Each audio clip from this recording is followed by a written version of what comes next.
50,000 രൂപയോ? ഈ നിസ്സാര കാര്യം ചോദിക്കാനാണോ നീ ഇത്രയേറെ പരിങ്ങിയത്? ആട്ടെ, നിനക്കെന്തിനാ പണം? നാട്ടിലിത്തിരി സ്ഥലമുള്ളത് പണയത്തില. പലിശ കൂടി അതിൽ ഏലത്തി പോകാൻ 1 കോടിയും കൊണ്ടല്ലേ നീ പോയത്?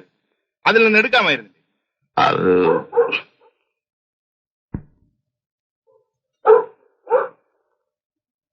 നാട്ടിൽ പോയാൽ ഉടനെ മടങ്ങി വരണം. ശരി, 2 ദിവസത്തിനുള്ളിൽ ഗൾഫ് പാർട്ടി വരും. നീ കാർ കൊണ്ടുപോയിക്കോ. കാറ് വേണ്ട സാർ, അത്രയും ദൂരം ഡ്രൈവ് ചെയ്ത് പോകാൻ വയ്യ. പനി തീരെ വിട്ടു മാറിയിട്ടില്ല. നിന്റെ ഇഷ്ടം. എപ്പോഴാ പോകുന്നത്? രാവിലെ.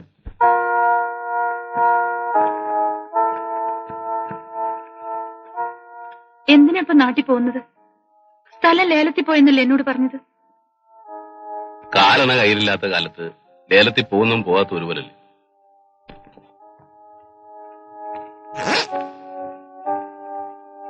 പോയിട്ട് വരട്ടെ.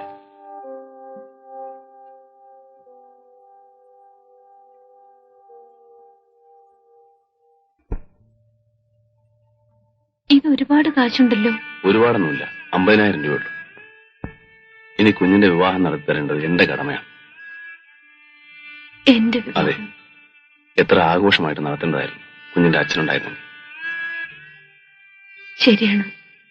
ജയിലിൽ കിടക്കുമ്പോഴും അച്ഛന്റെ വലിയൊരു ആഗ്രഹമായിരുന്നു എന്റെ വിവാഹത്തിൽ പങ്കുകൊള്ളണമെന്ന്.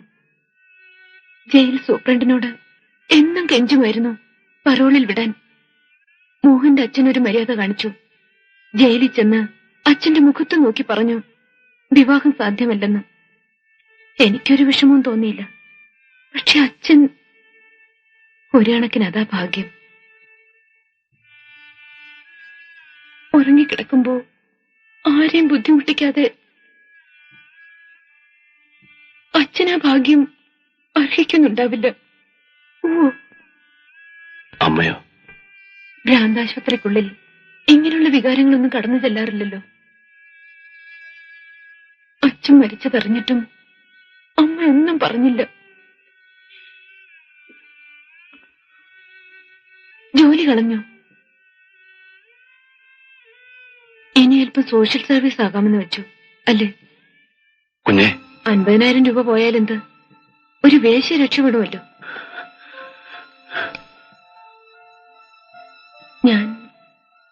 ഞാനൊന്നും മനസ്സിൽ വെച്ച് പറഞ്ഞതല്ല.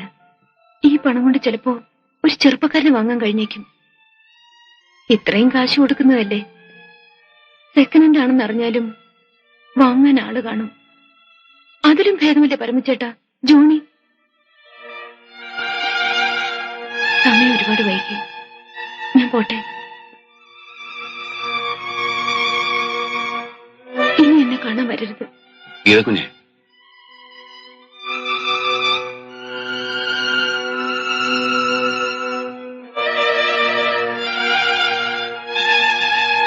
പുഴയുടെ അരികത്തൊരു കോവിലില്ലേ? ഉണ്ട്. ഞാൻ പറയുന്നത് തെറ്റാണെങ്കിൽ കുഞ്ഞ് ക്ഷമിക്കണം. നാളെ രാവിലെ ആ കോവിൽ വരാമോ? കുഞ്ഞിനിഷ്ടമാണെങ്കിൽ നമുക്ക്.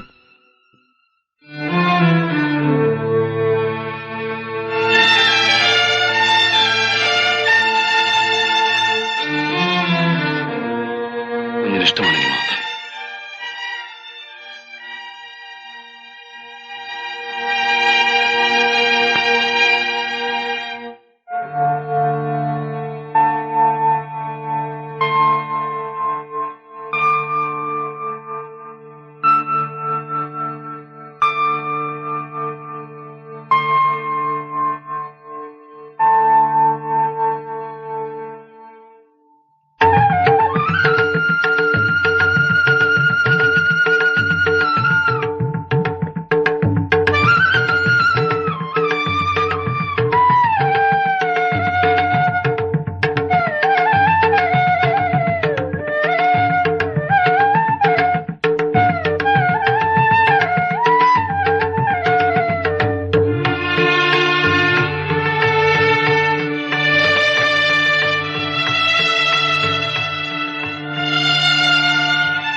ഇക്കാര്യത്തിൽ എടുത്തുചാടിയൊന്നും ചെയ്യാതിരിക്കുന്നതാണ് ബുദ്ധി. അവന്റെ 1 കോടിയാണ് നിന്റെ കയ്യിലുള്ളത്. അത് ചോദിക്കാൻ അവൻ വന്നേ പറ്റൂ. വരുമ്പോഴോ പണം കൊടുത്തു വിടണം? കൊടുത്തുവിടണം. പക്ഷെ പണവുമായി എസ്റ്റേറ്റിൽ അവൻ എത്താൻ പാടില്ല. ഓ എന്ന് മഹർഷി സാറിനോട് ഞാൻ ഒന്നും ഒളിച്ചു വെക്കുന്നില്ല. ഞാനും പരമവും വളരെ അടുത്ത് കഴിഞ്ഞവരാണ്. വളരെ അടുത്ത്. അത്ര പെട്ടെന്ന് പൊട്ടിച്ചെറിയാൻ കഴിയാത്ത പല പഴയ കടപ്പാടുകളുമുണ്ട്. പക്ഷേ ഇന്നെന്റെ ഏറ്റവും വലിയ ശത്രു അവനാണ്. സാറേ, എന്റെ കയ്യിൽ പണമുണ്ടെന്നേ ഉള്ളൂ. മനസമാധാനത്തോടെ ഒരു രാത്രി ഉറങ്ങിയിട്ട് നാളുകൾ എത്രയായെന്ന് അറിയാമോ?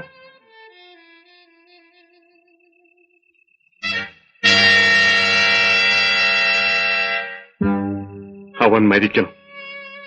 അല്ലെങ്കിൽ അതെന്റെ നാശമായിരിക്കും. തനിക്കറിയാമോ, ആ മൈക്ക് ഫോഴ്സൺ എന്റെ സുഹൃത്താണ്. ആ സായിപ്പ് സാറിന്റെ? ഓ ഗോഡ്, എങ്കിൽ സംഗതികളെല്ലാം എളുപ്പമായി. എനിക്കൊരു പെഗോടെ അടിക്കണം. അയ്യോ, മതി മതി മതി. താൻ ഇന്ന് വളരെ കൂടുതൽ കുടിച്ചു. കൺഫ്യൂഷ്യസ് പറഞ്ഞിരിക്കുന്നത് എന്താണെന്ന് അറിയാമോ? കുടിക്കുന്നത് കൊണ്ട് കുഴപ്പമില്ല, പക്ഷെ ബോധം മറയുന്നവരെ ആകരുതെന്ന്.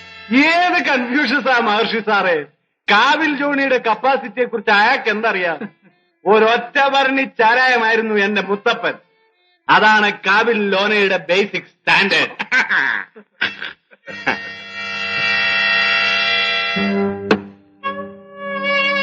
സാറ് പറഞ്ഞത് നേരാ. കുറെ കൂടുതൽ കുടിച്ചു. ഇവൻ മദ്യമാണെന്ന് വിചാരിച്ചാൽ ഇനി ഇറങ്ങത്തില്ല. അതുകൊണ്ട് ഇവൻ മദ്യമല്ല, രക്തമാണ്. പരമുവിന്റെ രക്തം.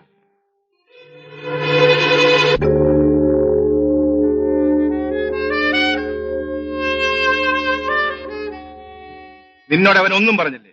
ഇവിടെ പറഞ്ഞതൊക്കെ തന്നെയാ എന്നോടും പറഞ്ഞത്. കുറച്ചു നാളായി ഞാൻ എന്തു ചോദിച്ചാലും എന്നോട് ദേഷ്യപ്പെടുമായിരുന്നു.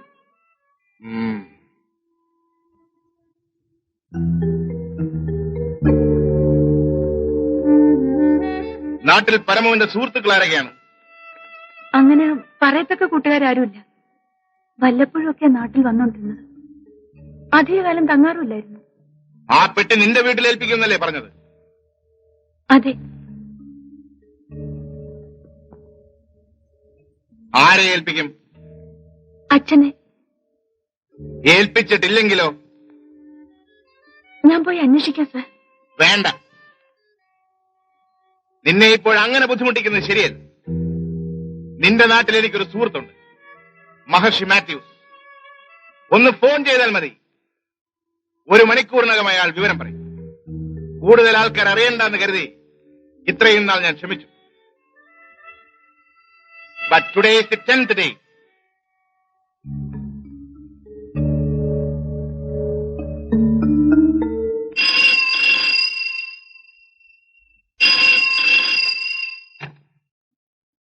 ഹലോ, അതെ, ആരാ സംസാരിക്കുന്നത്? 1 സെക്കൻഡ്, വിളിക്കാം. സാറേ, സായിപ്പ്.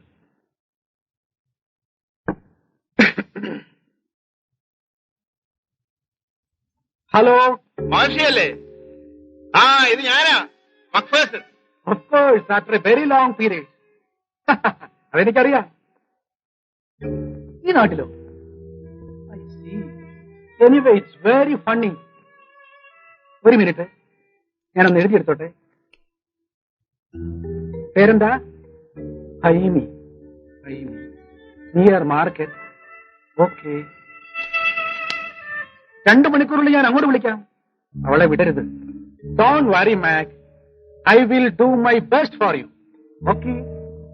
എന്താ സാറേ, അവനവിടെ എത്തിയില്ലേ? എത്തി, പക്ഷെ കടന്നു കളഞ്ഞു.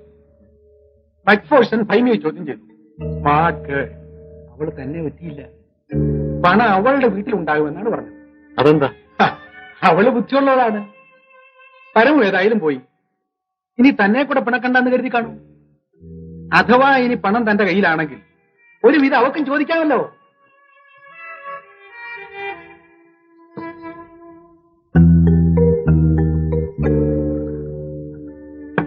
അവൻ ഗീതയും കൊണ്ട് കടന്നു കാണും. പരമു തീർച്ചയായും പണം ചോദിക്കാൻ എന്റെ അടുത്ത് വരും. ഇനി സാഹിബിനോട് എന്ത് പറയും? അവളുടെ വീട്ടിൽ പണം ഇല്ലെന്ന് പറഞ്ഞാലോ? നമ്മൾ ഭൈമയുടെ വീട്ടിൽ പോകാതെ പോയി എന്ന് പറഞ്ഞെന്നിരിക്കട്ടെ, മൈക്ക് ഫോഴ്സൺ അത് വിശ്വസിക്കാതെ നേരിട്ട് വന്ന് അന്വേഷിച്ചാൽ നമ്മൾ എന്തോ ചെയ്യും? ഭൈമിക്ക് 2 തല്ലു കൊടുക്കുമ്പോ ഭൈമി ചിലപ്പോ തന്റെ പേര് പറഞ്ഞെന്നിരിക്കും. അയാൾ തീർച്ചയായും നമ്മളെ സംശയിക്കും. ഈ അവസരത്തിൽ അയാൾ കൂടെ ശത്രുവാകുന്നത് നല്ലതല്ല. പിന്നെ എന്ത് ചെയ്യും? അവളുടെ അച്ഛനെ വിളിച്ചേർത്ത് ചോദിക്കാം, ഇവിടെ പരമു ഒരു പെട്ടി കൊണ്ടുവന്നിരുന്നോ? ഭാഗ്യത്തിന് പരമു വന്ന് താനും ഞാനും ഗീതയും അല്ലാതെ ഒരു കുഞ്ഞു നാട്ടിൽ അറിഞ്ഞിട്ടില്ല. അത് കൊള്ളാം. എന്നാ നമുക്ക് ഇറങ്ങാൻ സാറേ, നേരം കളയണ്ട. സാഹിബ് നമ്മുടെ ഫോണിന് വേണ്ടി കാത്തിരിക്കുന്നുണ്ടാവും.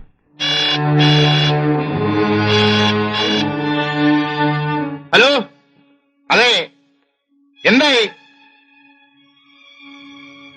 ഏ?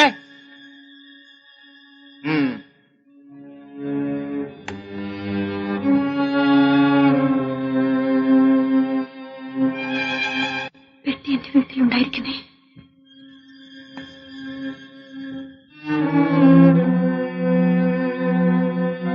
പെട്ടി വീട്ടിൽ കൊടുത്തിട്ടുണ്ടോ സാർ? പരമു നിന്റെ വീട്ടിൽ ചെന്നിട്ടില്ല, ആ നാട്ടിലേ ചെന്നിട്ടില്ല.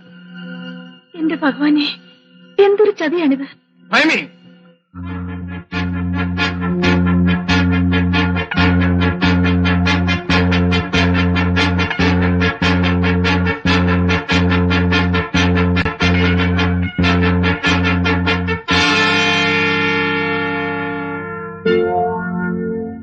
നിന്നെ എനിക്ക് ഉപദ്രവിക്കണമെന്നില്ല. നീ പറഞ്ഞതൊക്കെ നമുക്ക് രണ്ടുപേർക്കും മറക്കാം. ഇനിയെങ്കിലും സത്യം പറഞ്ഞാൽ മതി. പറയൂ, പരമ എവിടെ?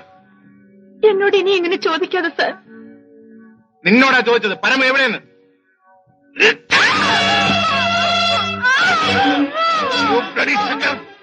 പറയടി, ആരുടെ കയ്യിലാ പരമ വെട്ടി കൊടുത്തത്? ജോണി, ജോണിയുടെ കയ്യിൽ. കാവിൽ ജോണിയോ? അതെ, അയാളും പരവുമായിട്ട് എന്ത് ബന്ധം? കൂട്ടുകാരനാണ്. പണക്കാരനായ ജോണി ആ തെണ്ടിയുടെ കൂട്ടുകാരനാണല്ലേ? നീ പറയുന്ന എന്ത് നുണയും ഞാൻ വിശ്വസിക്കുമെന്ന് നീ വിചാരിച്ചു അല്ലേ?